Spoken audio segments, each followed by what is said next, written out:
prisionero de Jesucristo, y el hermano Timoteo, al amado Filemón, colaborador nuestro, y a la amada hermana Apia, y a Arquipo, nuestro compañero de milicia, y a la iglesia que está en tu casa. Gracia y paz a vosotros, de Dios nuestro Padre y del Señor Jesucristo. Doy gracias a mi Dios, haciendo siempre memoria de ti en mis oraciones, porque oigo del amor y de la fe que tienes hacia el Señor Jesús, y para con todos los santos, para que la participación de tu fe sea eficaz en el conocimiento de todo el bien que está en vosotros, por Cristo Jesús. Pues tenemos gran gozo y consolación en tu amor, porque por ti, oh hermano, han sido confortados los corazones de los santos, por lo cual, aunque tengo mucha libertad en Cristo para mandarte lo que conviene, más bien te ruego por amor, siendo como soy, Pablo ya anciano, y ahora además prisionero de Jesucristo, te ruego por mí, a quien engendré en mis prisiones, el cual en otro tiempo te fue inútil, pero ahora a ti y a mí nos es útil, el cual vuelvo a enviarte, tú pues recíbele como a mí mismo. Yo quisiera retenerle conmigo para que en lugar tuyo me escribiese mis misiones por el Evangelio, pero nada quise hacer sin tu consentimiento, para que tu favor no fuese como de necesidad, sino voluntario, porque quizás para esto se apartó de ti por algún tiempo, para que le recibieses para siempre. No ya como esclavo, sino como más que esclavo, como hermano amado, mayormente para mí, pero cuánto más para ti, tanto en la carne como en el Señor. Así que si me tienes por compañero, recíbele como a mí mismo. Y si en algo te dañó o te debe, ponlo a mi cuenta. Yo, Pablo, lo escribo de mi mano, yo lo pagaré. Por no decirte que aún tú mismo te me debes también. Sí, hermano, tenga yo algún provecho de ti en el Señor. Conforta mi corazón en el Señor. Te he escrito confiando en tu obediencia, sabiendo que harás aún más de lo que te digo. Prepárame también alojamiento, porque espero que por vuestras oraciones os seré concedido. Te saluda Epafras, mi compañero de prisiones por Cristo Jesús, Marcos, Aristarco, Demas y Lucas, mis colaboradores. La gracia de nuestro Señor Jesucristo sea con vuestro espíritu. Amén. Y amén. Y amén. Eso es lo que contesta la iglesia. Bien, amados hermanos, oremos antes de entrar a nuestro texto. Padre, gracias te doy por tu misericordia y bondad. Gracias por permitirme una vez más el inmenso privilegio y la tremenda responsabilidad de exponer tu evangelio a tu pueblo, a tu iglesia, siendo tú el mayor escucha, el mayor oyente, el que más atento está. Esto hace que cualquiera que quiera exponer tu palabra esté aterrorizado y tiembla. Yo reconozco, Señor, antes de predicarte, quiero reconocer ante ti que soy un hombre de ti. Por tanto, te ruego con misericordia que tú, que me estás escuchando, alumbres tu palabra, Señor, más bien te dirija. Alumbra tu palabra para que yo pueda contar a mis hermanos al predicar, al exponerla. Permítenos, Señor, ser transformados por ella, ser madurados por ella y ver a Cristo, Señor, nuestro amado Salvador. Padre, te pido todo esto por Cristo Jesús, mi Señor. Amén y amén. Te saludan Epafras, mi compañero de prisiones, por Cristo Jesús, Marcos, Aristarco, Demas y Lucas, mis colaboradores. La gracia de nuestro Señor Jesucristo con vuestro espíritu. Amados hermanos, estamos ante el pasaje final de esta pequeña carta. Pablo magistralmente ha pedido a Filemón que acepte como hermano al esclavo que huyó de la casa de él, pero que ahora está regresando como alguien que ha creído en Cristo y que está verdaderamente arrepentido de sus pecados. ¿Alguien me presta un libro? Algo gordito para yo levantar esto. No, mentira, si lo levanto me anda más. Gracias. No, es que me está dando el refresco y no me deja ver. No se puede apagar, solo está. No, se apaga todo. Se apaga todo. Dejen así, tranquilos. No le puedo poner todo el brillo. Pero ahí hay otra tribu. Otra tribu. Sí, gracias, ya.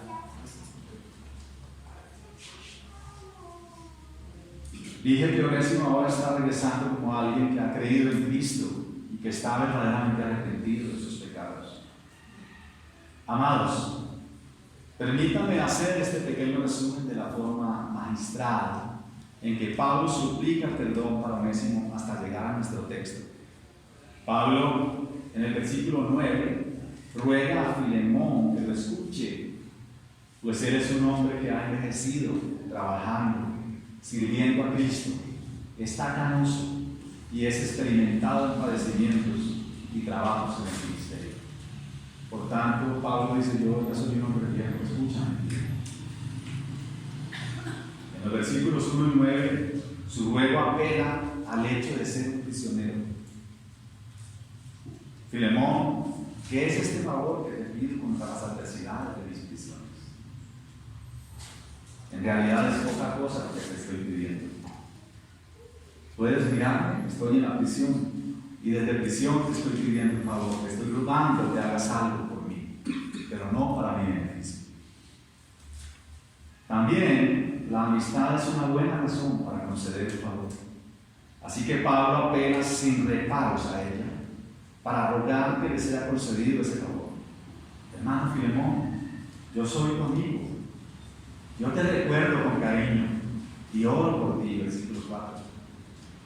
Yo te admiro porque sé que eres una persona que amas a los hermanos, versículo 5. Eres una persona que en más de una ocasión has reconfortado a los creyentes, los has refrescado con tu amor, versículo 7. Filemón, yo te ruego, yo no quiero mandarte nada. Tú sabes que aunque estoy en una prisión, soy un hombre libre y tengo autoridad para mandarte lo que conviene, pero no lo quiero hacer. Yo te hablo, hermano mío, como un amigo. Versículo 8. Por eso, amigo, mejor te ruego por amor, mejor que mandarte por autoridad. Versículo 9. Conjuntamente, tú y yo, mi querido amigo, estamos en una deuda grande e impagable con nuestro Salvador. Y además, tú estás en deuda conmigo. Es más, vos me debes la vida. Versículo 6 y versículo 19. Mi estimado Filemón, mira que ahora Onésimo es mi hijo. Lo engendré en mis prisiones. Versículo 10. Él es ahora mi corazón. Él es un hombre servicial a quien amo y quisiera que no se fuera de mi lado. Versículos 11, 12 y 13. Él es un hermano amado. Versículo 16. Ahora bien, hermano Filemón, considera que el favor que te pido no es buscando mi propio beneficio, sino más bien el tuyo. Pues ahora el que antes te fue inútil, ahora te será útil. A mí me prestó sus servicios y sé que ahora te servirá a ti, ya no con el corazón de un esclavo, sino con el corazón de un hermano. Así que su servicio, siendo por amor, será para siempre. Versículos 11, 12, 16 y 17.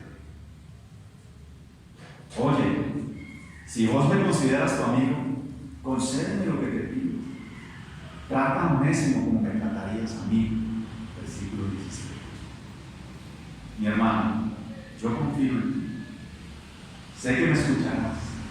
Sé que no me defraudarás en este asunto. Por eso te escribo. Versículo 21. Filemón, también sé que oras por mí. Por eso, hermano, considera que tus acciones favorables para con Onésimo estarían en armonía con esa vida de oración que tú tienes. Incluso hasta prepárame un alojamiento, porque quizá hasta te seré concedido y sé que no quieres una desilusión para mí. ¿Sabes cuánto me alegrará ver que recibiste a Onésimo? Versículo 22. Amados hermanos, así Pablo ahora se prepara para darle a Filemón otro argumento más. Ustedes pudieron notar en esta paráfrasis que he hecho de la carta cómo Pablo va argumentando, pidiendo ese favor.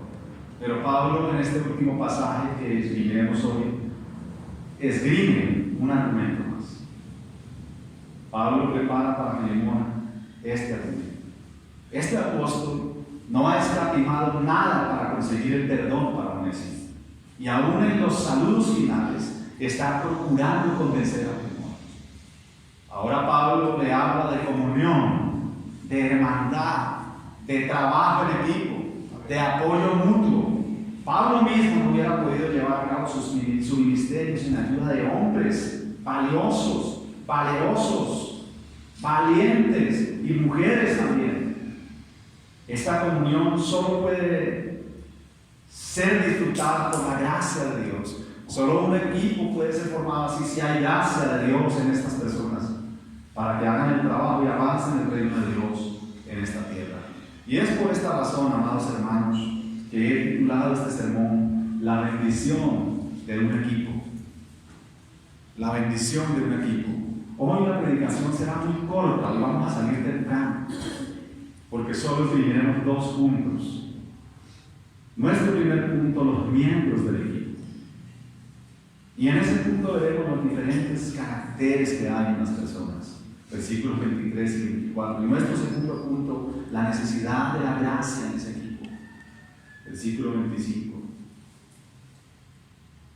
Miremos de manera tranquila nuestro primer punto, los miembros del equipo. Versículos 23 y 24. Te saludan Epafras, mi compañero de prisiones en Cristo Jesús. Versículo 24. También Marcos, Aristarco, Demas y Lucas, mis colaboradores también, entre paréntesis, no están en pie. Amados, Epafras es un gentil, posiblemente pastor de Colosas, o al menos un líder de Colosas. Servía y ayudaba a Pablo durante su encarcelamiento. Por Colosenses 1:7 se piensa que este hombre predicó y evangelizó en Colosas y que por lo tanto fue el fundador de la iglesia colosense. Trabajó en equipo con Arquipo en esta iglesia local. Fue él quien llevó las buenas noticias a Pablo sobre la iglesia colosense cuando Pablo estaba prisionero en Roma. Además, Epafras permaneció acompañándolo, siendo en cierto sentido compañero de celda en la prisión de Pablo. Y es precisamente Pablo quien da testimonio de la perseverancia y la oración de este varón y de su trabajo y servicio, no solamente en Colosas, sino también en Hierápolis y en la Odisea. Esto es lo que leemos en Colosenses 4, 12 y 13. Os saluda Epafras, el cual es uno de vosotros, siervo de Cristo, siempre rogando encarecidamente por vosotros en sus oraciones, para que estéis firmes, perfectos y completos en todo lo que Dios quiere, porque de Él doy el testimonio de que tiene gran solicitud por vosotros y por los que están en la Odisea y los que están en Hierápolis. Así que aquí tenemos a un gran hermano, trabajador, colaborador, una persona que oraba, una persona que predicaba, que se preocupaba por la iglesia de Cristo. Este hombre llegó a ser un gran elemento en el equipo misionero del apóstol Pablo. Así que Pablo, ahora en esta carta, dice de Epafras, compañero de prisión. Esta palabra compañero de prisión, o esta palabra compañero, es junto con, o cautivo junto con él. Son 2 personas que están juntas, no porque Epafras fuera procesado políticamente junto con Pablo, sino porque él voluntariamente se queda para acompañarle. Ahora bien, Pablo dice en Cristo Jesús, y allí está la clave del trabajo de Epafras. Amados, no hay otra manera en que una persona se ofreciera a estar con otra dentro de la cárcel. ¿Cuántos aquí irían a acompañar a alguien por unos 2 meses en la Modelo, aunque sea, ¿no? Que es una prisión donde están los no condenados, están los procesados? Ahora, ¿cuántos más iríamos, por ejemplo, a la Picota, a acompañar a un gran predicador que fue condenado por predicar el Evangelio? Pablo estaría como en la Modelo, ¿no? Estaba esperando su condena, estaba siendo procesado. Como dice el autor popular, entre cierto submundo estaba modelando. Y Epafras, por la gracia de Dios en Cristo Jesús, puede desplegar ese amor hacia su consiervo. De tal manera que sirve a un prisionero. Esto es posible porque es en Cristo Jesús quien ha llenado de amor el corazón de este hombre. Así que este hermano voluntariamente sirve al apóstol. No sabemos por cuánto tiempo. Sin la fuerza, sin el poder de Cristo obrando en nuestras vidas, es literalmente o prácticamente imposible amar de esta forma. Pablo dice que Epafras es su compañero de cárcel, pero lo es en Cristo Jesús. Es decir, lo es por la fuerza que solo Cristo puede dar. Y es que, hermanos, solo con la asistencia del Espíritu Santo podemos nosotros llegar a hacer su voluntad. Solo con la ayuda de Cristo podemos vivir el Evangelio. Sin la ayuda de Cristo, sin la acción soberana del Espíritu Santo proveyendo voluntad y acción en el creyente, pues el Espíritu es el que produce el querer como el hacer. Nos resultaría imposible vivir y amar como Cristo vivió y como Cristo amó. Así que todo lo que podemos hacer, lo hacemos porque estamos en Cristo Jesús. Ningún creyente puede arrogarse el poder. Ninguno puede decir que vive la vida cristiana por su propio poder, fuerza, voluntad, pensamiento o inteligencia. Cristo es el que dijo: separados de mí, nada podéis hacer. Esto es lo que leemos en Juan 15:5. Yo soy la vid, vosotros los pámpanos. El que permanece en mí y yo en él, este lleva mucho fruto, porque separados de mí, nada podéis hacer. Así que todo lo que hacemos es en Cristo Jesús. Hermanos, nadie que viva por su propia carne, es decir, por su propio mérito, nadie por su propia fuerza, nadie por su propia inteligencia, nadie por su propia sabiduría, nadie jamás puede hacer la voluntad de Dios, mucho menos podrá por su propio mérito agradar a Dios por su propia justicia. Dios solo se deleita en una justicia perfecta. Dios solo se deleita en lo que es perfecto. Y solo hay uno que es perfecto.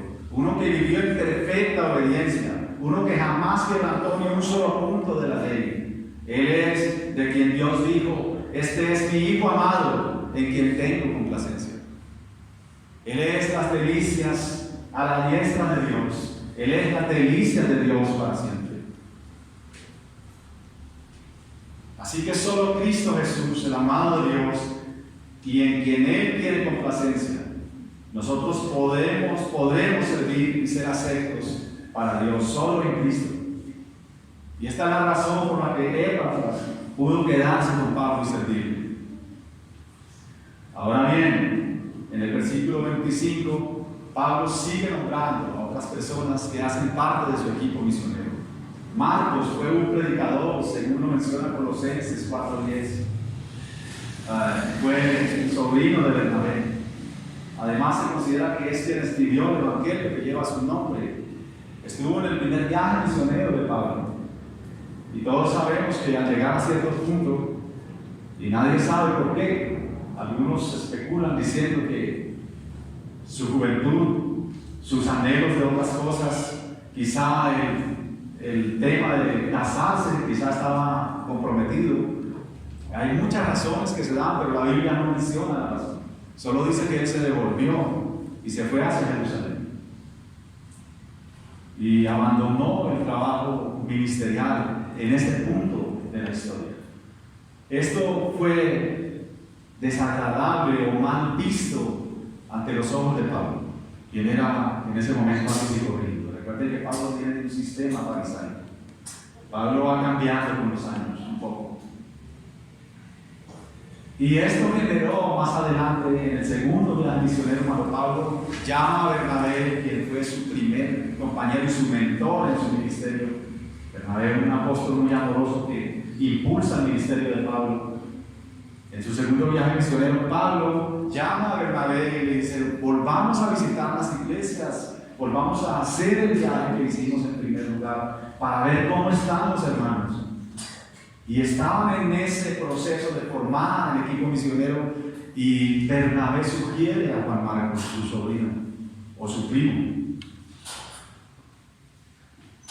Y Pablo está todavía con la espinita de que Marcos los abandonó, y él dice: no quiero que Marcos vaya. Y Bernabé dice: yo quiero que vaya, hay que darle otra oportunidad, muchachos. Bernabé es ese pastor de las segundas oportunidades.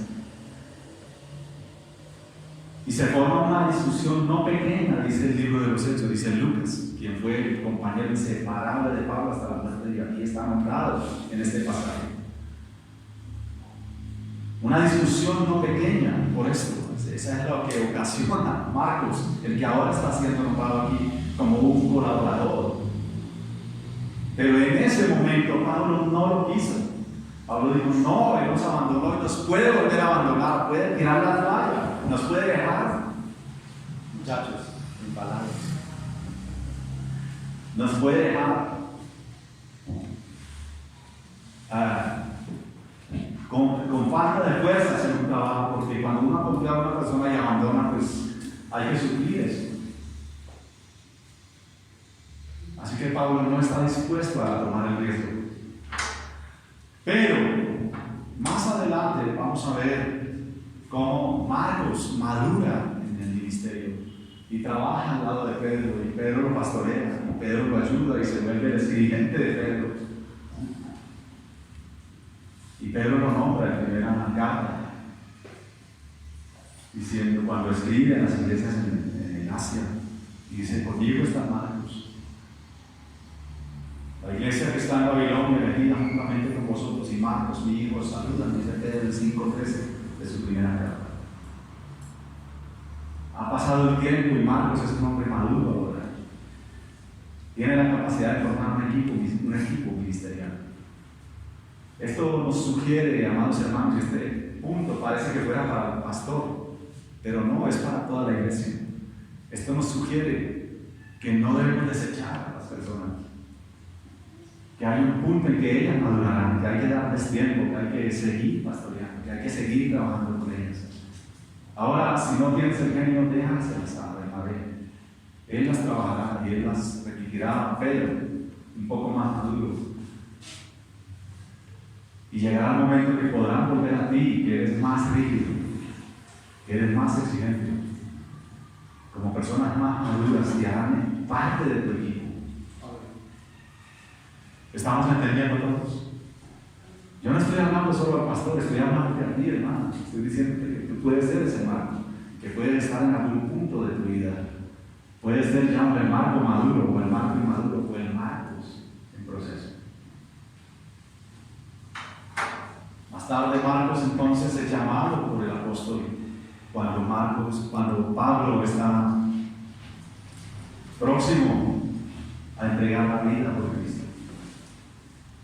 Todos lo han abandonado, solo está Lucas, y Pablo escribe a Timoteo y dice: hijo mío, tú eres mi hijo, el hijo de mis extrañas, mi hijo amado.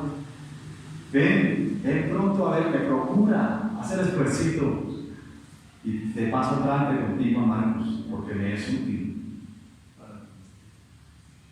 Y allí tenemos a un Marcos maduro, un Marcos solicitado por un gran apóstol, por un gran hombre de Dios. Y este hombre lo está llamando, y este es un privilegio. Ha madurado, y ahora Marcos es visto con otros ojos por el apóstol Pablo.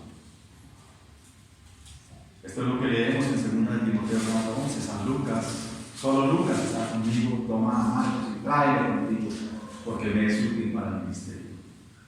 Y luego Pablo, en esta mención que hace a Filemón, alude a Aristarco. De este hermano, Pablo dice en Colosenses 4:10, mi compañero de prisiones, lo mismo que está diciendo aquí en Filemón 23 de Éfeso, mi compañero de prisiones. Algunos estudiosos al mirar este texto sugieren que había turnos que se turnaban para cuidar a Pablo. Nosotros podemos ver en el escrito a Filipenses que hay un hermano allí que viajó hasta Roma para dar una ofrenda, pero que era una ofrenda en dinero, pero no solamente era una ofrenda en dinero para Pablo, cuando Pablo estaba prisionero en Roma, sino que este mismo hermano, se me fue el nombre en este momento, si alguno me ayuda. Epafrodito, gracias. Este mismo hermano era ofrenda para Pablo y él se quedó sirviéndole en la prisión. Y sucedió algo trágico en esa ocasión, porque Epafrodito enfermó gravemente y Pablo se angustió terriblemente. Lo que antes hubiera sido una ayuda para él se le convirtió en una carga. Gracias a Dios que Epafrodito sanó y pudo regresar con la carta que Pablo escribió para los filipenses. Y los hermanos filipenses se alegraron mucho porque estaban angustiados. Y Pablo amorosamente los guía para que lo vean que está bien y que está sano. Así que cuando Pablo nombra en Colosenses a Aristarco y ahora aquí en Filemón a Epafras como compañeros de prisión, puede sugerir que eran hermanos que se turnaban para quedarse con él en alguna medida, según lo permitía el sistema jurídico romano, y servir. Este hermano era un hermano de Tesalónica, era macedonio, y en Éfeso fue capturado con el hermano Gallo por gente revoltosa. Corrió un gran riesgo de ser linchado ese día, pero ese día el hermanito corrió rápido y logró escapar. Tiempo después estuvo con Pablo en Troas y en Cesarea Marítima. Así que de este hermano podemos ver también su esfuerzo, su servicio y su valor. Era un hermano que se ponía en peligro por la predicación del Evangelio. Hermanos valiosos para formar un equipo misionero. Y luego Pablo nombra a otro hermano que nos va a enseñar otra cosa. Demas es al parecer un gentil que se ha unido a este equipo misionero. Para el momento que Pablo escribe la carta, Demas está con ellos. Esto fue más o menos en los comienzos del año 60, cuando Pablo escribió Filemón. Ahora bien, no sabemos cuál fue el trabajo ministerial de este hermano. No se nombra. De alguna manera ayudaba en los labores de este equipo misionero. Acá es mencionado como compañero de trabajo. ¿Qué hacía? No lo sabemos. No obstante, años más tarde, cuando Pablo va a ser ejecutado, escribe su última carta a Timoteo y en ella menciona que Demas lo ha abandonado. Y aquí tenemos entonces dos casos de abandono. Pero el uno con restitución, con regreso, con arrepentimiento, con proceso de madurez. El otro se queda en silencio. Este simplemente abandonó y no se vuelve a nombrar a este hermano. Además, cuando Pablo añade el abandono de Demas, cuando Pablo menciona el abandono de Demas, añade que él se fue amando más este mundo, lo que algunos pueden interpretar como que él se descarrió de la fe, como que abandonó solamente a Pablo, abandonó no solamente a Pablo, sino abandonó la fe en Jesucristo. Él vuelve posiblemente a Tesalónica, donde era oriundo. Pablo es ejecutado antes del 9 de junio del año 68, esto lo sabemos por las fechas de Nerón. Así que entre el año que Pablo escribe la carta a Filemón, principios del año 60, y a mediados del 68 es donde Demas abandona a Pablo. Posiblemente cuando está cerca de ser ejecutado, preveo yo por las lecturas que hago que algo que movió a Demas a abandonarlo fue la cobardía. No es fácil estar al lado de alguien que va a ser ejecutado, donde uno puede también caer en un régimen como el régimen romano.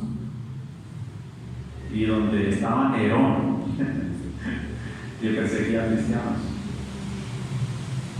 No lo sabemos, la Biblia no lo dice, es especulación mía. En este punto digo, como dijo Pablo, digo yo, no el Señor.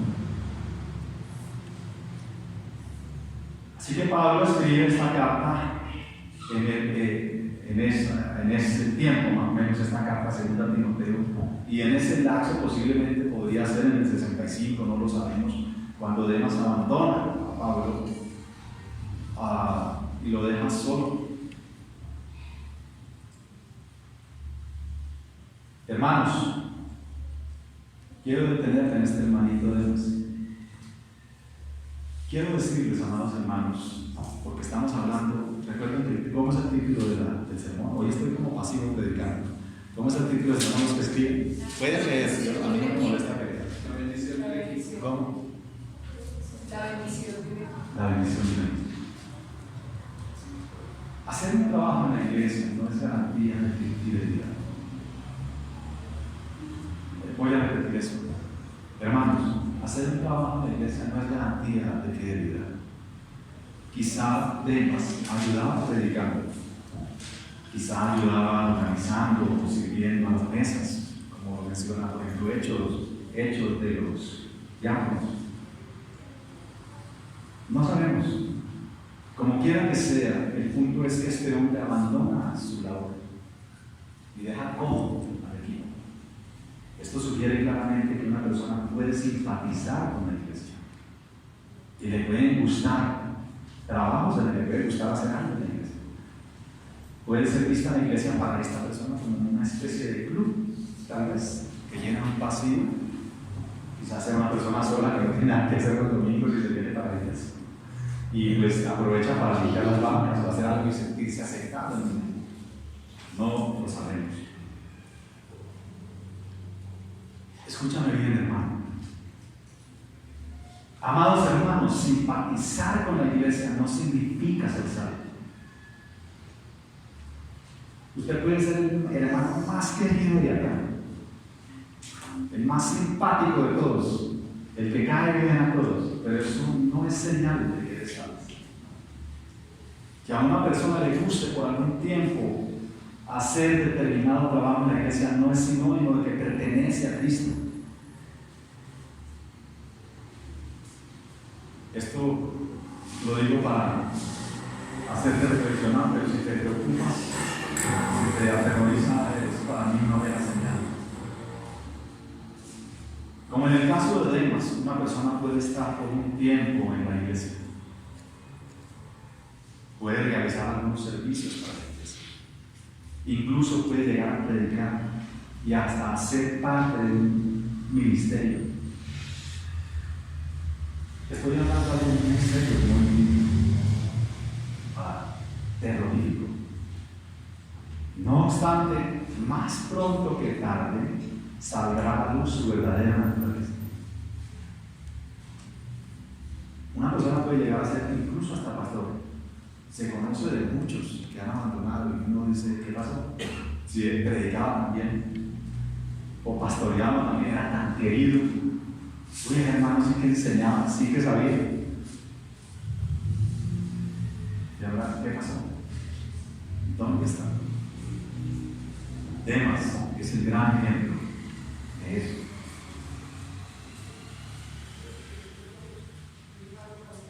Hermanos, ya hemos dicho que solo en Cristo podemos vivir la vida cristiana. Es posible que esa expresión en Cristo Jesús no abarque a Demas, pero yo tengo la esperanza que te abarque a ti, porque todo predicador predicamos con la esperanza de que quien nos escucha es una persona salva. Pablo sigue y va a mencionar al amor de sus amores. No me refiero a Timoteo, porque Timoteo no está aquí, sino a un médico amado, a un hombre que fue todo lo contrario de Demas, un hombre tan fiel que estuvo hasta el último momento de Pablo, hasta que Pablo escribió 2 Timoteo, cuando dijo: he acabado la batalla, he peleado he corrido la carrera. ¿Cómo es eso?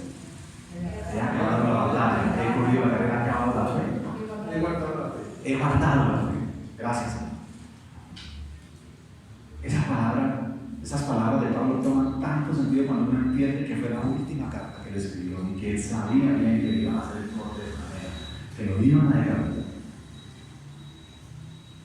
Cuando Pablo escribe Filemón está en proceso jurídico, pero cuando Pablo escribe segunda Timoteo ha sido ya sentenciado.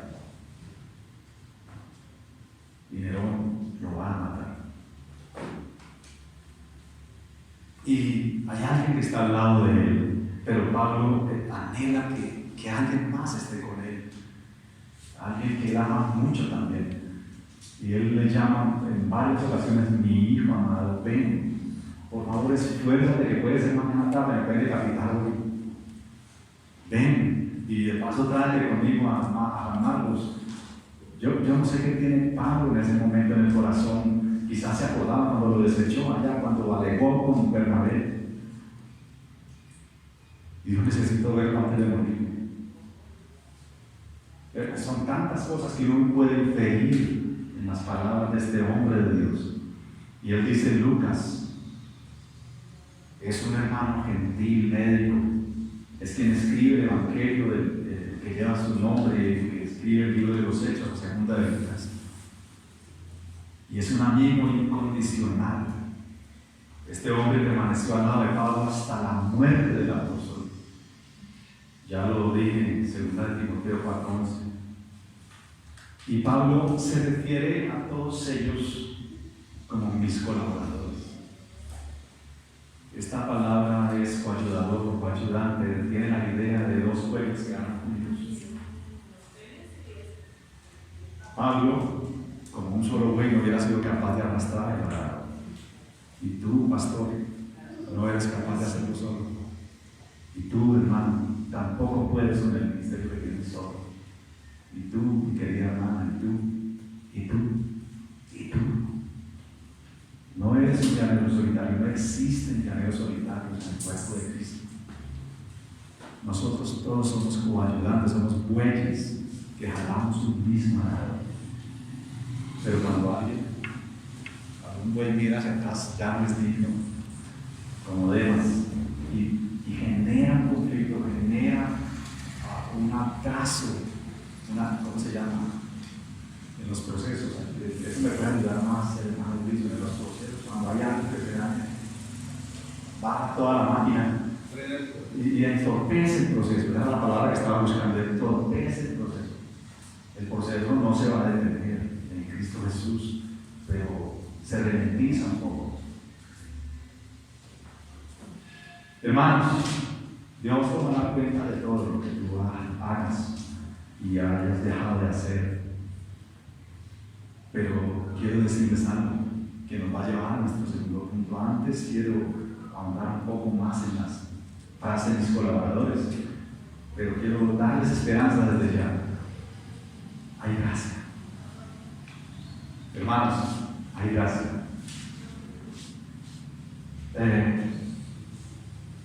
En esta bendición del equipo es precisamente el hecho de la colaboración, el hecho de sumar fuerzas, de sumar conocimientos, de sumar dones.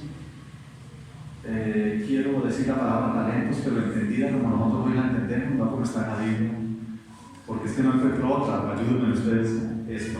Habilidades, de sumar habilidades, destrezas, conocimientos, profesiones. Es justamente lo que hace la bendición juvenil, justamente lo que hace nuestro título de este sermón. Tú eres el título. Tú eres el título de este sermón. Tú eres el cierre de esta carta.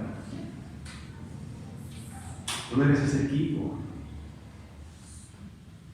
Tú puedes hoy mismo, ahora mismo, saludar al pastor y decirle: pastor, yo estoy aquí y yo sé hacer empanadas. ¿Cómo puedo servir? Yo sé hacer pito. Yo sé hacer pito. ¿Cómo puedo servir? ¿Cómo puedo ayudar? Yo sé lavar baños, yo sé limpiar bien las bancas. Yo puedo prender la luz. Yo puedo estar en discipulado porque quiero predicar, porque quiero crecer. Tú puedes hacerlo ya, hermanos. Tú puedes hacerlo ya. Este es un llamado para ti. Esta es una predicación suave, una predicación dulce, tierna. Esta es una predicación que tiene que darle gozo y esperanza, pastor, que tiene que darle alegría y que tiene que ponerte en una situación de honor. Es decir, este es un llamado del Rey a servir en un oficio real, y es un honor servir en palacio. Por ahora no estamos en palacio, por ahora estamos en tierra ajena como embajadores. Es un honor ser embajador del Reino.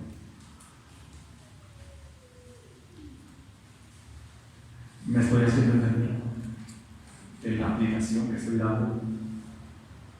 No me contesten, dijo Antifas. No me contesten, ahora dijo fue don Ramón. No me contesten.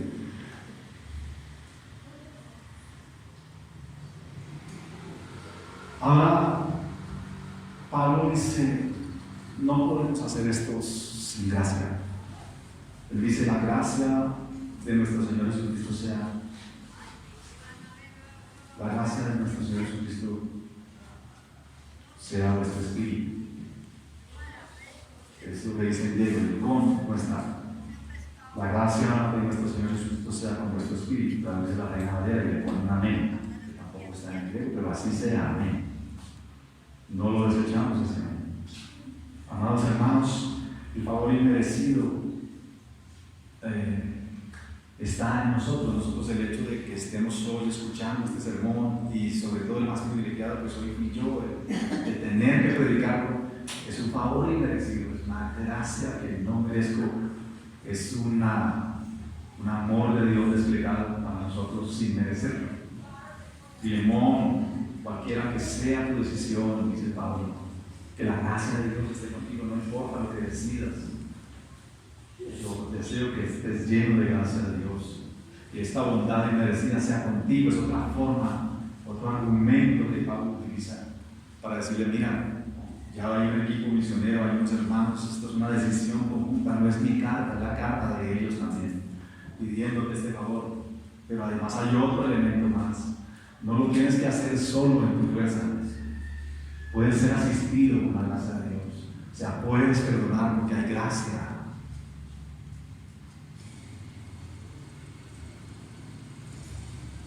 Hermano, tú puedes perdonar porque hay gracia. Hermano, tú puedes ser perdonado porque hay gracia de Dios.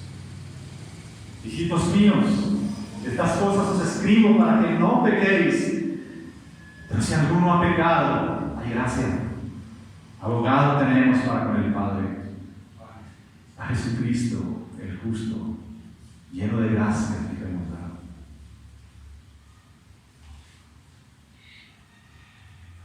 La mención de estos hermanos sugiere que ellos están de acuerdo con la petición de Pablo a Filemón, y que no es una decisión en solitario del apóstol, sino más bien una decisión conjunta, consultada y acordada con un equipo ministerial. Por lo tanto, cobra una fuerza poderosa.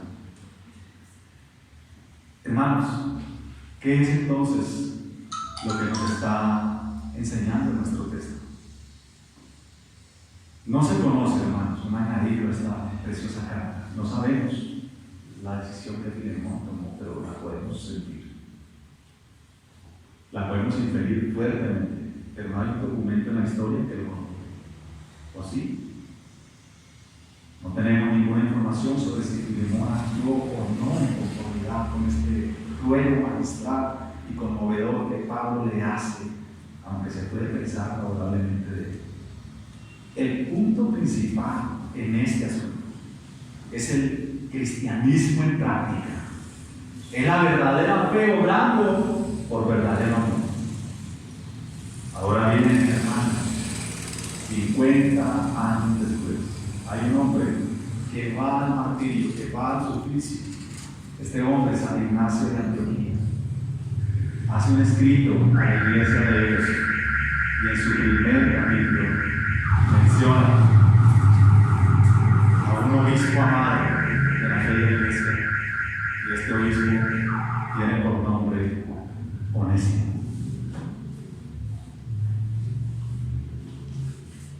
Es todo lo que podemos tener. No sabemos si era este Onésimo de Filemón.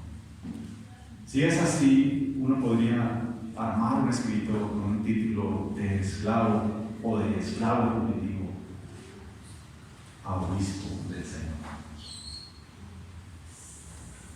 Pero tenemos un Onésimo 50 años después de esta carta, que es un gran obispo, muy reconocido y muy amado en Éfeso. Ahora bien, hermanos, ¿cuál es entonces la bendición de tener un equipo? ¿Cuántas cosas podemos hacer en equipo? ¿A cuántos hermanos, a cuántos onésimos podremos rescatar, conseguir su perdón y su impulso hasta llegar a hacer que ellos sean predicadores y ministros del Evangelio para Cristo? ¿No tenemos muchos esclavos a nuestro lado? ¿No son la gente que nos rodea esclavos del pecado? ¿No hay en la iglesia hermanos con ataduras profundas a quien podemos ayudar y rescatar y discipular y hacer de ellos nuestros hijos? Claro que los hay. Amados hermanos, como habrán podido notar, la intención de este sermón es hacerte un profundo llamado, un serio llamado a tu labor en esta iglesia. Yo puedo decir a tu labor en la iglesia que también debes hacerlo, pero al decir en esta iglesia te estoy ubicando en un lugar que Dios te ubicó, en la iglesia local. Esta iglesia tiene tremendas necesidades, profundas necesidades de trabajo. Y Cristo ciertamente está al cuidado de esta iglesia. Él es el pastor por excelencia de la iglesia. Y ninguna iglesia local escapa a su cuidado. Él sabe bien de qué tenemos necesidad como comunidad. Yo no estoy hablando en este momento de manera individual. Estoy hablando como comunidad, como cuerpo de Cristo, como iglesia local. Estamos llamados a bendecir el lugar, a trabajar en el sector, a anunciar y avanzar el reino de Dios donde estamos puestos. Y hay un programa. Hoy vamos a trabajar en equipo, tengo entendido. Hoy justamente.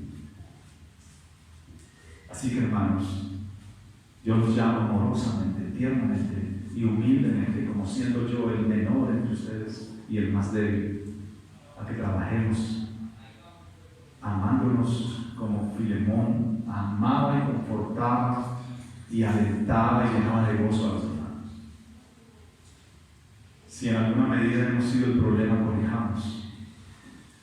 Este es un llamado al liderazgo también, a que miren a los que hemos sido problema, como Pablo, como Bernabé y como Pedro miraron a Marcos.